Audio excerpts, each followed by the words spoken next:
this is an iHeart podcast. Guaranteed human.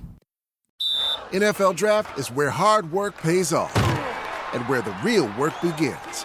Head to Lowe's.com/NFL to stock up on everything you need to build your winning roster for the upcoming season.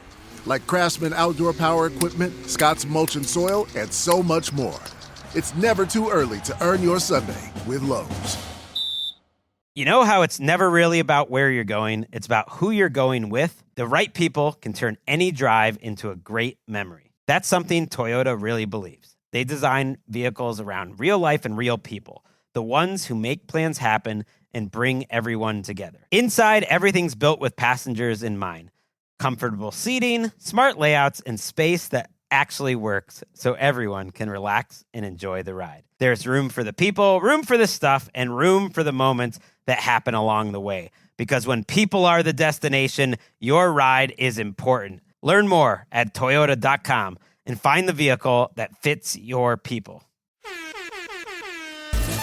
This is the Late Round Podcast with your host, JJ Zacharisa.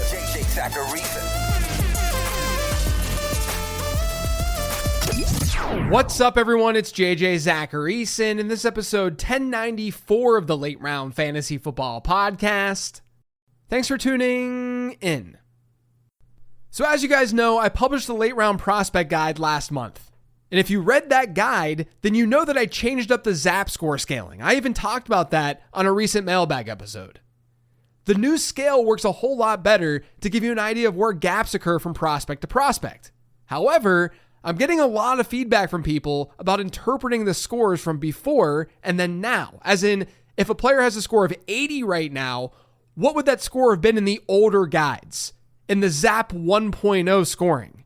Because I get it, you want some comparison. It's interesting content. So I figured I'd put it out there at the top of this episode. In the post-draft version of the guide, there's going to be a chart, a conversion chart. It's at the end of the guide, and it shows you the approximate scores for each player in the ZAP 2.0 scoring system versus the old ZAP scoring system, which was based more on percentiles. So that's my way of letting you guys know that it's coming while also telling you to check out that prospect guide over on lateround.com. Do that now. All right, let's get to these questions. The first question this week is from Cody. It says, you've spoken many times in the past about how we should be shooting for upside in fantasy football. How does that change with format, redraft, dynasty best ball, and lineup size, start 7 versus start 12? Or does it change at all? Is there an instance where floor begins to matter more? Is that something dynasty managers should consider in rookie drafts, or should those picks still be shooting mostly for upside? So this is something that I try to talk about in the late round draft guide each year, because it's fundamentally one of the most important things to know in fantasy football. Your individual league, the size of your league, the number of starters that you have in your lineup at each position, it matters more than arguably anything else. It matters more than the different scoring changes that you might see from league to league.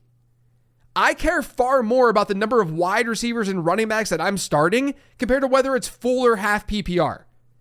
Because the number of players in your starting lineup completely shifts the supply and demand equation.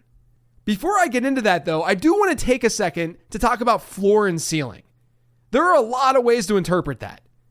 Someone's floor and ceiling, or their range of outcomes, can come in the form of how they score points, right? Like someone might look at Wan'Dale Robinson and say that he's a floor player and not a ceiling player. This is just an example. Someone might look at Xavier Worthy and say that he's a ceiling player, that you're just looking for the big play with that archetype. Now you can look at things that way, but I wouldn't go too far with that, because it forces you to put these players in these buckets when only a handful of players should actually be placed in those buckets. Wan'Dale Robinson can have big games. Xavier Worthy, even if you consider him a big play threat, can hypothetically give you consistency, even if it's bad consistency. Where I think about floor and ceiling is with the talent level of the player as a whole and what we know about that player, the information that we have on that player. Someone who's been in the league for 7 years, we generally know what kind of player that is. Terry McLaurin, we understand what McLaurin does on an NFL field. Compare that to a rookie, and there's an obvious difference. What that means is that from a projection standpoint, from a forecasting standpoint, we can probably confidently project like the 10th percentile outcome to the 90th percentile outcome for a player like Terry McLaurin. Every once in a while, situation's great, the player beats regression, they fall out of that range. But Carnell Tate in the NFL, on some NFL team, we have less of an idea right now.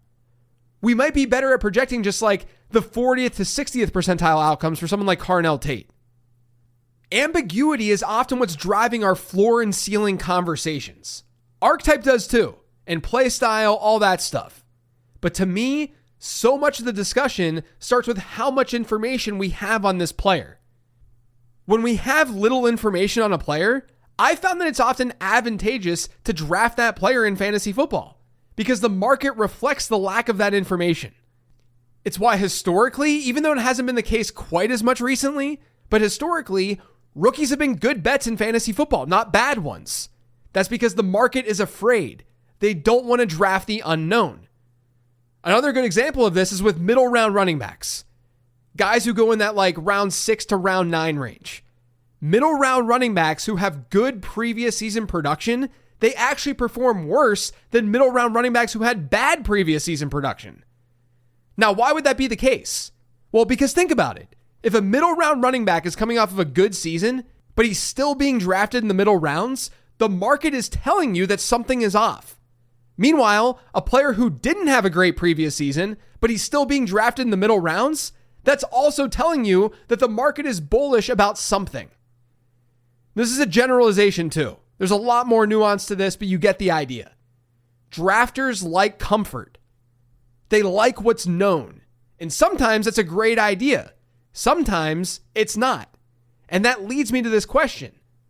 When is it a good idea to draft for that comfort?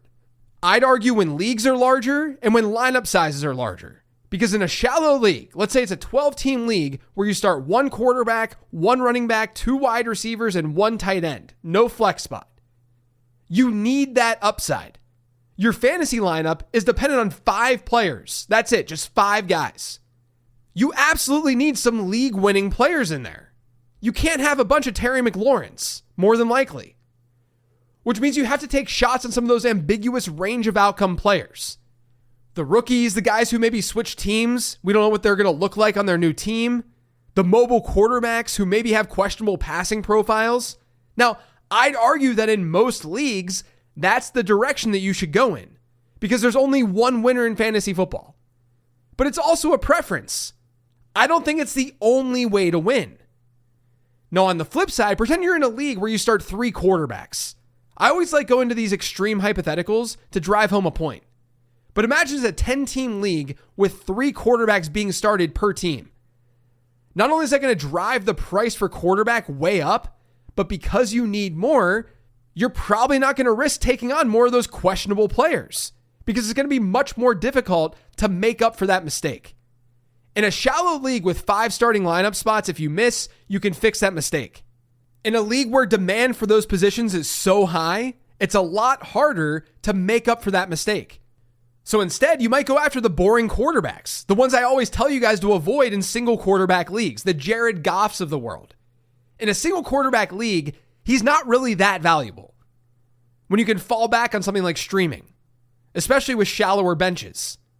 But his value increases in a 3 quarterback league because there's comfort in understanding his range of outcomes. You know that Jared Goff is going to get you something. So yes, your league size, the type of league that you're in, best ball versus season long, for instance, it all matters when we're describing the ambiguity of a player's range of outcomes. And this is something I'm going to be writing about in detail in the late round draft guide again this year. That should be available for pre-order sometime in May, so be on the lookout. The next question says, hey JJ, really enjoyed this year's prospect guide. Thanks. It feels like deja vu with a quarterback taken at 101 in the NFL draft who doesn't necessarily profile as someone with fantasy football domination in their range of outcomes. However, quarterbacks in superflex leagues notoriously hold their value going into year 2 of their careers. How do you approach comparing that floor of the stable value quarterbacks to players of potentially higher ceiling but lower year 2 floor value like a Jordan Tyson or Casey Concepcion? Best, Henry.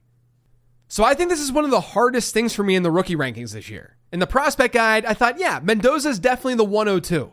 But the more I've thought about it, the more I'm like, The market for earlier first-round wide receivers is also fairly forgiving too. Let's just use recent examples of wide receivers who were selected in the top half of the first round who didn't necessarily dominate as rookies, which I don't think Casey Concepcion is going to fit this post-draft. I don't think he's going to be a top half of the first-round player. But Jordan Tyson very easily could. This is not super scientific, but since 2020, we'll say we had Henry Ruggs, maybe Jerry Jeudy, Jahan Dotson, Jamison Williams, Marvin Harrison Jr., Rome Odunze, and Travis Hunter as top 16 picks who didn't give us a ton of juice in year one. From August 2020 to August 2021, according to Dynasty League Football Startup ADP, Henry Ruggs went from wide receiver 36 to wide receiver 52, which isn't that much of a surprise because people really did not like Henry Ruggs. He was probably overdrafted to begin with. So people were naturally going to be more reactive to a bad Henry Ruggs rookie season. But Jeudy went from wide receiver 23 to wide receiver 20 year over year, despite rookies entering the picture for startup ADP purposes, and Jeudy going for 52 for 856 and 3 scores. It was a good rookie season, maybe not elite. So maybe Jerry Jeudy doesn't exactly fit this mold. Jahan Dotson. In August 2022, before his rookie season, he was wide receiver 44 in startup ADP. After a rookie season where, yes, he scored 7 times, he had 35 catches for 523 yards. Nothing overly special. Entering year 2, he went from wide receiver 44 to wide receiver 32. Jamison Williams, he had a college injury that derailed his rookie season. He went from wide receiver 35 to then wide receiver 42. So he was in a relatively similar spot year over year, despite really not having a rookie season. Marvin Harrison Jr., he was the wide receiver 5 going into his rookie season, and he had a disappointing rookie season. He can also only go down from wide receiver 5. Wide receiver 5 is very, very high. But he was still wide receiver 14 entering last season. He still maintained pretty good value. Rome Odunze, wide receiver 16 to wide receiver 21. And he had a really mediocre rookie season. Travis Hunter, I think, is just a one-of-one, very unique situation. But not only that, he didn't have that bad a rookie value when I did the sell candidates episode back in January. And yes, for all of these cases, you can pinpoint some story as to why the market stayed with that player. I get it. Like I said, this isn't overly scientific. But number one, we're looking at basically all the top half of the first round players since 2020 who didn't give us something during their rookie season or something significant, which tells you that all the other guys did. All the other players who were drafted in the top half of the first round were pretty good as rookies, which tells you that having that kind of draft capital is probably going to yield pretty decent results. If you look at the back half of the first round, it's kind of a different story, like where Ricky Pearsall and Xavier Legette were drafted. But if Tate, Lemon, and Tyson all get really good draft capital, chances are, even with a bad rookie season, they're going to maintain some value. Because fantasy gamers, they all like those wide receivers. This is not a Matthew Golden situation where a lot of people were off of him, where he had very clear red flags to his analytical profile. It's hard to find people who are super against one of those big 3 wide receivers this year. Maybe they don't like Tyson's injury history, so sure, maybe his value won't maintain. But I also think that Tyson has the best analytical profile in this class. So it's hard for me to discount the good side of his profile too. What I'm getting at here is that number one, those 3 wideouts in particular, in my opinion, have a legit shot to be top 20 assets at wide receiver entering year 2. And in most formats, even in superflex, that can be just as usable as non-huge ceiling quarterbacks like Mendoza. Now, in the end, I'm probably going to have all of them in one giant tier post-draft, as long as draft capital is there. And also, I think it's really important, if you're playing the value game in Dynasty, make sure you're doing so in a league that's pretty active, that you know you can flip that player and actually get something for him. Otherwise, you should be looking for production first and foremost. But then I'll let landing spot and team need sort of guide me with where I need to rank them and how I draft them. You're right that superflex quarterbacks tend to maintain value, but the super high-end wide receivers, they do a pretty good job of that too, all while giving us that upside of being a true fantasy football staple. This next question says, "Hi JJ, love the show. Thanks. You mentioned in this year's prospect guide that the running back ZAP model uses a mix of actual and projected draft capital, but that projected draft capital matters less for wide receivers and tight ends. This is the opposite of what I would have expected. Wide receivers need to get open and earn targets, while running backs just need to be put on the field by the team who drafted them and therefore like them. If we assume that the consensus in the form of projected draft capital gets us closer to the true talent level for these players, the logic would follow that it matters more for pass catchers. Do you have any idea why this isn't the case? Keep up the good work. Thanks, Charlie." I had the exact same reaction to this, so I'm glad that you're bringing it up. For anyone who doesn't know, when it comes to the draft capital inputs in the ZAP models, I use raw draft capital for wide receiver and tight end, or where they were actually drafted. But at running back, I use a 90% weight for actual draft capital and a 10% weight for projected draft capital. And that's via NFL mock draft database. And you're right. It feels like this would matter more for wide receiver than for running back. If you think about what projected draft capital is saying, it's telling us what the wisdom of the crowds thinks about a player's talent.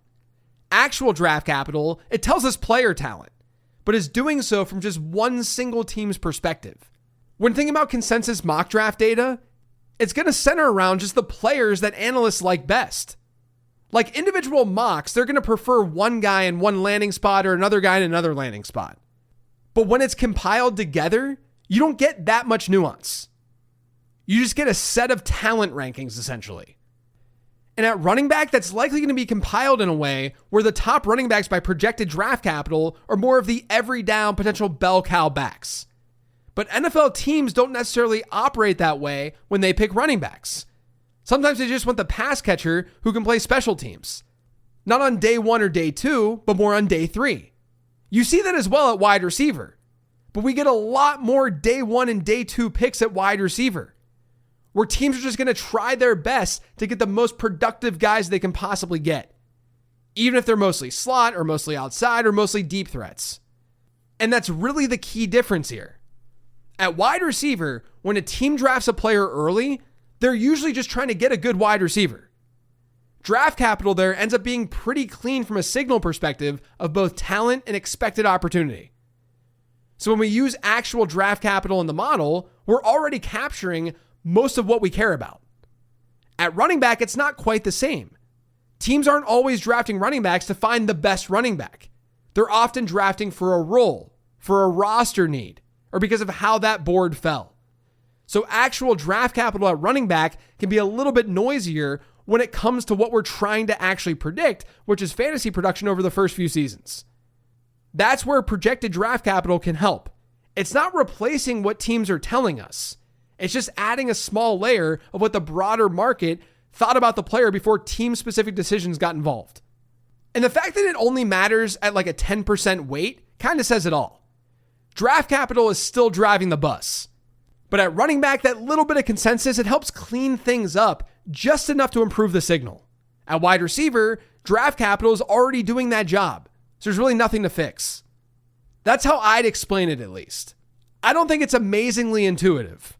And it could just come down to the fact that the wisdom of the crowds is just better at evaluating the position compared to wide receiver versus how the NFL does things. But I also think it's important to not overstate that importance of projected draft capital. And there are things like looking at reaches at wide receiver that also get signal. They're just not in the model.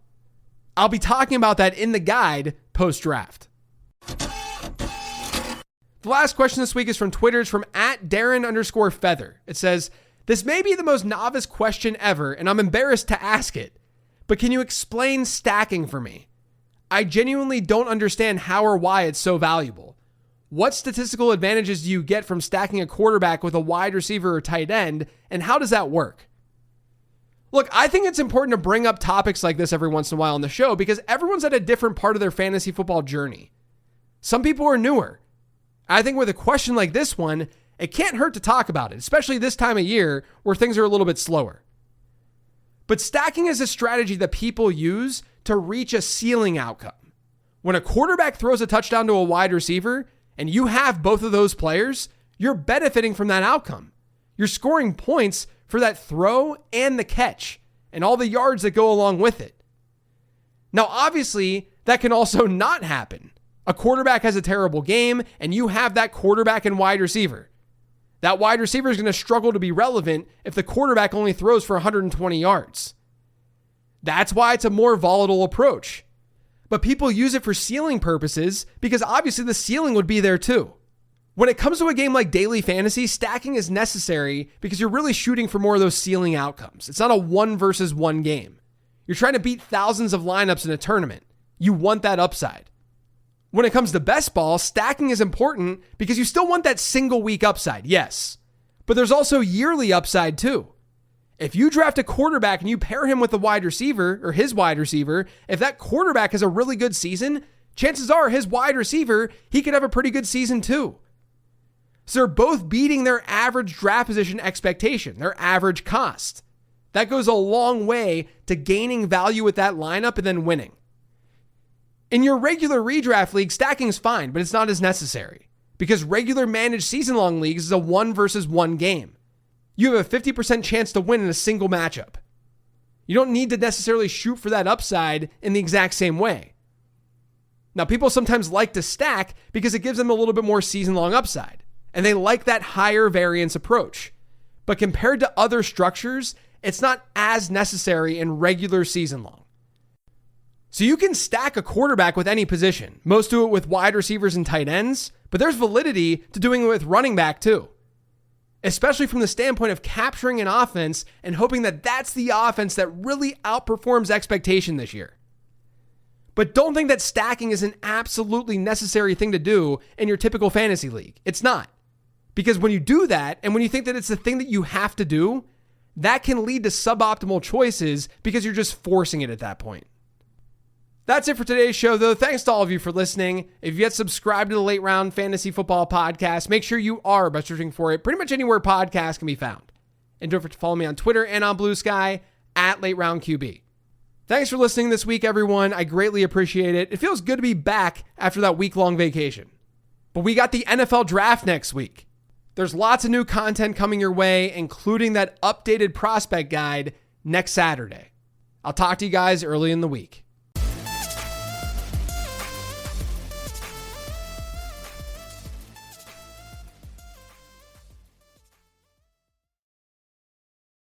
Hey guys, it's Erin Andrews. Breasts get so much attention, but they're still so ignored when it matters most. Everything these days is fighting for your attention. We've got work, family, social media, making it tough to figure out what to prioritize. I got something that should always be at the very top of the list: your breast health. If you're 40 and over, you should be getting screened once a year. And if you're under 40, it's never too soon to visit yourattentionplease.com to learn about breast cancer risk. Trust me, your future self will thank you. You know how it's never really about where you're going, it's about who you're going with? The right people can turn any drive into a great memory. That's something Toyota really believes. They design vehicles around real life and real people, the ones who make plans happen and bring everyone together. Inside, everything's built with passengers in mind. Comfortable seating, smart layouts, and space that actually works so everyone can relax and enjoy the ride. There's room for the people, room for the stuff, and room for the moments that happen along the way. Because when people are the destination, your ride is important. Learn more at Toyota.com and find the vehicle that fits your people. This is an iHeart podcast. Guaranteed human.